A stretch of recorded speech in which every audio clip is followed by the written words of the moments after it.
그리고 2차 과목인 공인중개사법. 이제 2차로 들어갈 거예요. 무조건 고득점 받지 않으면 2차를 합격할 수 없어요. 정말 너무 어려워져 버렸어요. 그렇기 때문에 공인중개사법에서 무조건 100점은 무리겠지만 적어도 80점 이상은 90점 가까이 맞지 않으면은 나머지 과목을 어느 정도 높여놓지 않은 이상은 정말 너무 힘들 것 같아요. 부동산 공인중개사법은 생각보다는 그렇게 어렵지는 않았어요. 부동산 완전 초짜인 저도 어느 정도 들으니까 이해가 갈 정도였으니까요. 너무 부담 가지지 마시고 들으시면은 고득점 가능하실 것 같아요. 조금씩만 노력한다면은 크게 어렵진 않습니다. 30회 시험은 이상하게 좀 지역적인 부분에서 많이 나와서 힘들었지만 그래도 열심히 했다면은 70점에서 80점 정도는 받을 수 있었던 시험이었던 것 같아요. 그리고 가장 어려웠던 과목 공법. 이거는 완전 헬입니다. 헬. 공법은 정말 헬이에요. 솔직히 무슨 소리인지 하나도 모르겠어요. 지금도 공부를 했는데도 진짜 하나도 모르겠어요. 아니, 수업은 교수님이 정말 재밌게 해주셔서 할 때는 이해가 가고, 정말 잘 들었다는 생각이 드는데, 듣고 나서 다음날 머리에 남아있는 게 하나도 없어요. 이게 무슨 공부를 한 건지, 그래서 후반 갈 때까지 느끼는 게, 이게 들었는데 도대체 무슨 법이었는지, 어떤 법에서 나오는지 도저히 알 수가 없었어요. 이게 국계법에서 나오는 건지, 아니면은 건축법인지, 주택법인지, 분명 어디서 나왔는데, 어디서 나왔지라고 생각했던 적이 한두 번이 아니에요. 시험 칠 때까지 그랬어요, 사실. 그런데 몰라도 계속 들었습니다. 사실 선택의 여지가 없었어요. 그래서 그때 선택했던 것이, 공법도 이상권 교수님이 만들어주신 요약집만 보자. 요약집을 무한으로 돌리자. 시간이 없으니까 기본서를 볼 시간은 없겠다 라고 생각해서 이상권 교수님이 주신 공법 책에도 그림책이에요. 이상권 선생님이 주신 그림책만으로 공부를 했어요. 나중에 바뀌긴 해요. 그것만으로는 한 3개월 정도 공부하다 보니 한계가 느껴져서 기본서로 넘어가긴 해요. 요 공부 방법은 나중에 추가로 말씀을 드릴게요. 그리고 보여드릴 책은 부동산 공법 그림책입니다. 제가 3달 동안 이 책만 봤어요. 이 책만 봐도 충분히 합격할 수 있겠지라고 생각해서 이 책만 봤었는데 이 책도 엄청 많이 봤죠. 보시면 이렇게 진짜 마르고 닳도록 봤습니다. 마르고 닳도록 봤는데 이게 한 3달 정도 지나니까 조금 한계가 오는 것 같더라고요. 이것만으로 하기에는 좀 한계가 있어서 다시 기본서로 돌아갔어요. 이렇게 보시면은 이건 정비사업, 건축법 이런 식으로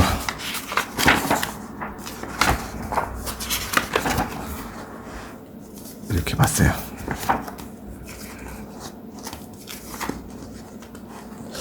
(3개월쯤) 보고 그리고 공법 기본서로 돌아갔습니다. 물론 그림책도 좋았지만 저것만으로는 한계가 좀 있는 것 같아서 다시 돌아갔어요. 그래도 천만다행인 거는 그림책을 너무 많이 봐서 기본서를 이해하기가 좀 쉬웠어요. 기본서를 좀 처음 볼 때보다는 그림책을 한 3개월 정도 보고 왔기 때문에 그림책의 도움을 많이 받았죠. 이것도 계속 틀리는 거는 이렇게 적어놓고, 저는 공법 같은 경우는 비교를 많이 하면서 공부를 했어요. 예를 들면 여기 앞에 보시면은 채권 사채 정리, 그래서 도시계획 채권, 토지 상환 채권, 주택 상환 사채 등 이렇게 비교하면서 공부를 많이 하려고 했어요. 이게 제 공부 방법이고, 공법은 사실 이렇게 해도 잘 모르겠어요. 잘 몰라서 이것도 텔그램에서 계속 봤던 공법책이에요. 이거는 공법 요약집. 이건 집에 갈 때 매번 봤던 요약집인데, 사실 이 책을 제일 많이 본 것 같아요. 이렇게 진짜 많이 봤죠. 한 번은 밑에가 얼룩덜룩한 건 그때 비가 왔는데 모르고 책을 가방 안에 넣어서 가방에 다 젖어서 진짜 그때는 좀 많이 절망했었어요. 진짜 공부 엄청 많이 했는데 책이 젖어버리니까 눈물이 날 정도로 그때 좀 힘들었어요. 하지만 다행히 다 말려서 이렇게 다시 보고 있습니다. 이 책을 제일 많이 봤어요. 보시면 알겠지만 엄청 표시가 많이 돼 있죠. 이 세 권으로 제가 이제 공법을 패스했다고 보실 수 있습니다. 이렇게 이 세 권이에요. 요약서, 그림책, 그리고 기본서. 요 세. 다음 과목은 임기영 교수님의 세법이에요. 세법은 일단 양도소득세를 잡고 그리고 취득세와 등록면허세와 재산세만 공부했어요. 사실 종부세는 버렸습니다. 종부세 양도 꽤 많은데 그 한 문제 때문에 그 많은 양을 보기에는 너무 비효율적이라고 생각해서 깔끔하게 종부세는 버렸어요. 아까 전에 모든 것을 버리지 말고 다 가져가라고 하셨는데 이거는 정말 양에 비해서 너무 비효율적인 공부이기 때문에 이거는 버렸습니다. 차라리 그 시간에 양도소득세를 한 번 더 봐서 양도소득세를 하나 더 맞추는 게 이득이라고 생각했어요. 그리고 이 세법은 정말 많은 세가 있지만 제가 공부했던 방법 중에 하나는 취득세, 그리고 등록면허세, 재산세, 양도소득세가 같은 부분이 있고 다른 부분이 있어요. 이게 비슷한 부분, 다른 부분이 있기 때문에 그것을 많이 비교해 가면서 공부하려고 노력했어요. 비교를 하면은 잘 기억이 조금 더 오래 암기가 조금 더 빨리 되고 오래 가는 것 같더라고요. 예를 들면은 묘지를 예를 들면 취득세는 2%, 그리고 등록면허세는 비과세, 이런 식으로 서로 비교해 가면서 공부를 했습니다. 그리고 마지막 과목 공시법인데 지적법은 효자예요. 지적법 공부 많이 하셔야 돼요. 지적법에서는 절대로 놓치면 안 돼요. 무조건 만점 받으려고 노력을 해야 하는 과목입니다. 생각보다 양이 적어요. 양이 적고 이해하기도 그렇게 어렵지가 않습니다. 암기만 잘하면 고득점을 넣을 수 있는 과목이에요. 중개사법과 지적법 절대로 놓치시면 안 돼요. 2차에서는 문제는 등기법이죠. 좌절 또 좌절, 좌절 또 좌절. 정말 너무 어려웠어요. 몇 번을 들어도 이제 공법만큼은 아니지만 정말 이해가 가지 않았어요. 어떤 분들은 등기법 자체를 버리신다는데 등기법 자체를 버리시면 절대로 안 된다고 생각해요. 합격할 수 없다고 생각해요. 등기법 자체가 꽤나 많은 문제가 있는데 그걸 버리면 안 되는데 들고 가기도 사실 너무 힘들지만 어떻게든 끌고 가려고 노력을 많이 했습니다. 그리고 요즘엔 예전보다 난이도가 올라가서 버리기가 너무 힘들었어요. 버리지도 못했어요. 사실 끝까지 가져갔습니다. 그리고 저처럼 단기간에 합격하시려면 두루두루 많이 알아야 됩니다.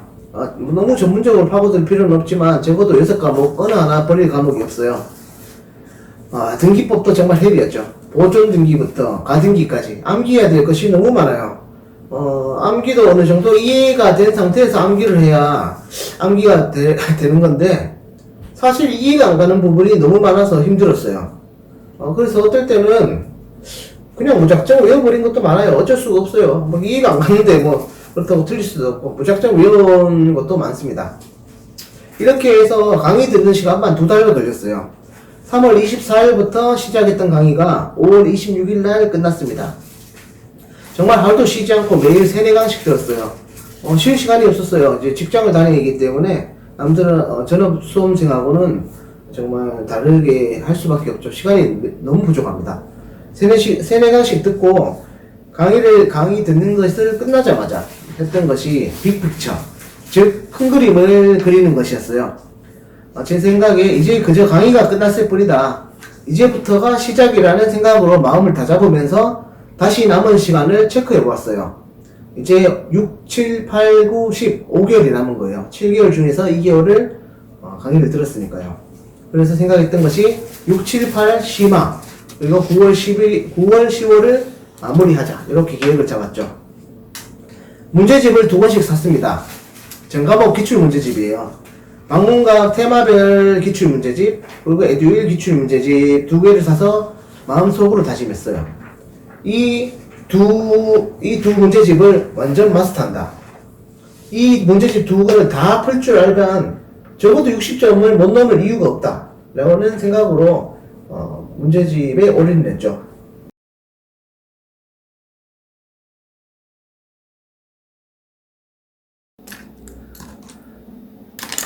저희의 공부 방법은 기본서와 문제집을 펴놓고 시작합니다. 현재는 오른쪽에 프린트물로 대치되어 있지만 이것이 문제집이라고 생각할게요. 문제집은 학교 가자마자 다 버려서 이 동영상을 찍는 줄 알았으면 좀 몇 개 남겨두고 그랬어요. 다 버려가지고 일단은 이 프린트물이 문제집이라고 생각하겠습니다. 왼쪽에는 기본서, 오른쪽에는 문제집. 저는 거꾸로 갑니다. 남들은 기본서를 보고 문제집을 풀지만 저는 문제집을 보고 기본서를 찾아갑니다. 맞습니다. 처음에는 시간이 좀 걸려요. 정확하게 기본서에 어디 있는지 모르기 때문이죠. 1회 독때 꽤 고생합니다. 하지만 찾는 족족 기본서에 체크를 하죠. 그러면 2회 독때 조금 더 쉽습니다. 예를 들면 1번 문제 같은 경우 공인중개 법령상 용어와 관련된 설명으로 틀린 것은, 이 문제를 풀어요. 문제를 풀어서 1번 법인인 개업 공인중개사의 소속 공인중개사는 그 개업 공인중개사의 중개 업무를 보조할 수 있다. 이 지문을 이 책에서 찾는 거예요. 이 책에서 찾아서 이렇게 줄을 긋고 그리고 표시를 해둡니다. 1회 독때는 좀 많이 힘들 거예요. 왜냐면 어딘지 사실 잘 모르기도 하기 때문에 이렇게 체크를 해두면은 2회 독때부터는 좀 나아지기 시작해요. 하지만 이제 첫 번째는 지우지 못했어요. 왜냐면 첫 번째는 다 모르기 때문에 지우진 않아요. 그래서 2회 독때부터는 체크를 다 해놓기 때문에 어디인지는 이제 대충 알게 되죠. 그리고 혹시나 문제집이나 이제 기본서에서 아는 지문이나 쉬운 지문이 생기기 시작합니다. 하지만 그때까지 지우진 않아요. 왜냐면은 완벽하게 알 때 지워야 되기 때문에 그때 놔두기도 합니다. 근데 3회독부터가 이제 제가 생각하기에는 시작인 것 같아요. 3회독 때부터는 이 지문이 이제 이 기본서에 어디인지 어느 정도는 알기 때문에 그때부터 지우기 시작합니다.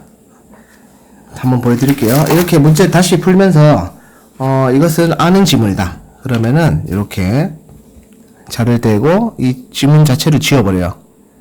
왜? 아는 걸 다시 볼 필요는 없는 거니까. 그리고 2번도 알면 지웁니다. 3번도 알면은 지우고 모르면은 놔둡니다. 그리고 4번도 혹시나 안다. 그러면 이렇게 지웁니다. 5번도 혹시나 안다. 다 알면은 지워버립니다. 그리고 예를 들어서 이 문제의 지문을 다 알았다 싶으면은 전부 다 아는 지문이면 문제 자체에 X자 별이래요. 그냥 문제 자체를 이렇게 지워버려요. 다시 볼 필요가 없기 때문이죠. 다시 볼 시간은 없습니다. 이렇게. 그리고 1번 문제는 다음에 반복할 때는 1번 문제는 볼 필요가 없는 거예요. 그냥 2번부터 가면 돼요. 2번도 똑같아요. 2번도 하면서 이 지문은 아는 지문이다. 그러면 지워버려요. 그리고 나머지 다 지우고 아는 지문은 다 지워버려요. 다 지워버리고 넘어갑니다. 넘어가고 다음번에 이제 2회독, 3회독 더 이상의 문제집 왔을 때 혹시나 요 남아있는 지문을 보는 거예요. 현재 예를 들면 2번 지문이 남아있죠. 2번 지문을 읽어보면서 이게 맞는지 틀린지 OX처럼 문제를 푸는 거예요. 그리고 정답을 보고 이런 식으로 넘어갑니다. 그리고 4, 5회독 때도 문제를 지워갑니다. 계속 지웁니다. 사실 이건 지우는 작업의 연속이에요. 다 지울 수 있다면 그게 다 제 머릿속에 있다는 거니까 양을 줄여 나가는 거예요. 절대로 양을 늘려가면 안 됩니다. 문제를 지운다는 건 양을 줄여간다는 거죠. 저는 제 자신을 100% 믿지 못했기 때문에 지운 문제도 헷갈리는 문제는 다시 좀 풀어보기도 했어요. 그렇게 하다 보니 문제집의 반 이상, 그리고 3분의 2 이상을 지워가게 되었죠. 두 개 문제집을 다 그렇게 풀었어요. 워낙 방대한 양이기 때문에 그렇게 하지 않으면 다 볼 수가 없습니다.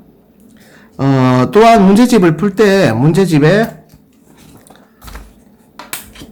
빠른 해독수를 위해서 이렇게 순서대로 풀지 않았어요. 순서대로 풀면은 한 번 돌 때, 한 번 1회독 하기가 시간이 좀 많이 걸리기 때문에 첫 번째 풀 때는 1번, 3번 홀수, 그리고 두 번째 풀 때는 짝수, 2번, 4번 짝수로 이렇게 빨리 한 해독씩 돌렸어요. 그러면 일반적으로 한 해독할 때, 한 해독할 때 이해독 효과가 생기기 때문에 빨리 두 번씩 돌리는 효과가 생기기 때문에 최대한 짧은 시간에 많이 볼 수 있는 방법을 혼자 생각을 많이 했어요. 그리고 이 기본서를 보시면은 이런 표시 보이시죠? 이런 표시는 정말 제가 맨날 헷갈리는 거는 크게 써놨어요. 크게 써놓고 그냥 문제집 넘기면서도 이 큰 글자는 그냥 보이거든요. 그러면 학수치조 이렇게 그냥 읽어보면서 이렇게 머릿속에 익히려고 또 노력도 많이 했어요. 또 이렇게 여기 문제집 보시면 색깔이 되게 알록달록하죠. 저는 사인펜을 많이 썼어요. 사인펜 네, 많이 썼는데 여기 보시면은 첫 번째 제가 그 찾았을 때는 이렇게 줄만 긋습니다. 두 번째 키워드가 생기면은 이거 빨간색, 그리고 더 중요한 키워드는 노란색, 그리고 한 번 틀린 거는 빨간색 줄, 두 번 틀리면은 이게 주황색 형광펜, 세 번 틀리면은 파란색 줄, 네 번 틀리면은 녹색 줄. 그렇게 보면 이 지문 엄청 중요한 지문이란 걸 알 수 있죠. 왜냐면 계속 틀린 거예요. 저는 집에 시험 치러 갈 때 마지막에 혹시나 볼 게 있다면 요 문제만 보면 돼요. 이렇게 체크가 많이 되어 있는 거. 나머지는 체크가 많이 안 되어 있죠. 요런 거 같은 경우는 한 번씩 읽어봤던 문제고, 이 지문은 제가 엄청 많이 틀린 지문일 거예요. 엄청 많이 틀렸거나 아니면은 엄청 많이 헷갈리는 지문이기 때문에 엄청 많이 표시가 되어 있어요. 이렇게 표시를 하면서 갑니다. 눈에 안 띌 수가 없어요. 이거는 무조건 봐야 되는 거예요. 그리고 제가 했던 공부 중에 하나는 기출 문제를 풀면서 항상 좀 헷갈렸던 거는 몇 회에 나왔던 거는 항상 다 적었어요. 자주 나왔던 문제들은 항상 다 적어놨습니다. 뭐 한 번 더 보여드리자면 이것도 엄청 많이 틀린 지문이 되겠죠. 이것도 색깔이 알록달록할수록 많이 틀린 지문입니다. 저는 알록달록한 게 참 좋더라고요. 눈에 많이 띄고 공부도 하기 좋고. 저는 이렇게 공부를 했어요. 혹시나 공부 방법에 대해서 좀 더 궁금한 게 있으시면은 저한테 이제 뭐 문의나 댓글 주시면은 알려드리도록 하겠습니다. 제 공부 방법은 이렇습니다. 정말 공인중개사 시험 만만한 시험이 아닙니다. 정말. 저도 처음 시작할 때 뭐 그까이 거 대충 하면 되겠지라는 60점밖에 안 되는데 60점 못 넘겠어라는 생각으로 시작했는데 하루하루 갈수록 이제 좌절감도 들고 이게 정말 7개월 만에 할 수 있는 시험인가라는 생각에 불안감에 많이 사로잡히기도 했어요. 심지어 28회, 29회 시험은 정말 난이도가 높아져서 이왕 하는 것 좀 더 일찍 시작할 걸이라는 생각도 많이 했었습니다. 그리고 몇 가지 책을 조금 더 보여드리겠습니다. 제가 봤던 책이에요. 제가 봤던 책을 좀 보여드릴게요. 요거는 제가 틈틈이 봤던 판례집이에요. 요거는 민법 공인중개사 민법 판례집. 이거 틈틈이 시간 나는 대로 퇴근 시간대 집에 가면서 봤던 책입니다. 요즘 민법은 판례가 엄청 중요해서 판례 문제가 굉장히 많이 나와요. 그래서 이 책을 분명히 꼭 봐두시는 게 좋을 거예요. 저는 이 책을 봤어요. 이렇게 민법 판례 문제집 이렇게 봤습니다. 그리고 두 번째 제가 보여드릴 책은 공인중개사 부동산학 개론 계산 문제입니다. 저는 계산 문제를 포기하지 않았어요. 그래도 어떻게든 하려고 노력을 했기 때문에 여기 보시면은 다 써있죠. 균형 가격, 가격 탄력성, 정보 가치. 그리고 뒤에 가시면은 제가 이 밑에 거는 자주 틀린 걸 따로 표시해놨어요. 중요하지만 대출금, 자기자본 수익률. 사실 많이 어려웠죠. 이렇게 표시를 해서 이 문제집이 다행히 하나 있네요. 보시면 이렇게 지우면서 했던 거 보이시죠? 이렇게 하루에 무리하지 않았어요. 하루에 3장, 4장씩 정도 3장, 4장씩 풀었어요. 다 지운 작업 보이시죠? 그래도 문제집이 하나 있어서 천만다행이에요. 문제집 다 버려서 제가 어떻게 공부했는지 보여드릴 수가 없었는데 요거를 예를 보시면 될 것 같아요. 아는 거는 다 지웠어요. 다시 풀 필요가 없어요. 아는 거는 다시. 이건 100% 아는 문제예요. 이건 틀릴 수가 없는 문제예요. 이런 문제는. 다 지워가면서 이렇게 공부를 했어요. 안 지워진 거는 나중에 다시 좀 봐야 되는 거고, 이런 거는 절대로 틀릴 수가 없는 문제죠. 자, 이렇게 보시면은 저는 이렇게 공부를 했습니다. 무리하지 마세요. 문제 푸는 거는, 계산 문제는 하루에 3-4장씩 조금씩 무리하지 마시고 푸시면 돼요. 그래서 저는 이 문제를 풀었어요. 보시면 이 정도 이런 문제는 정말 몇 번을 풀어도 중요하고 많이 틀렸던 문제예요. 이렇게 계산 문제도 포기하시지 마시라고 제가 이렇게 보여드립니다. 그리고 마지막으로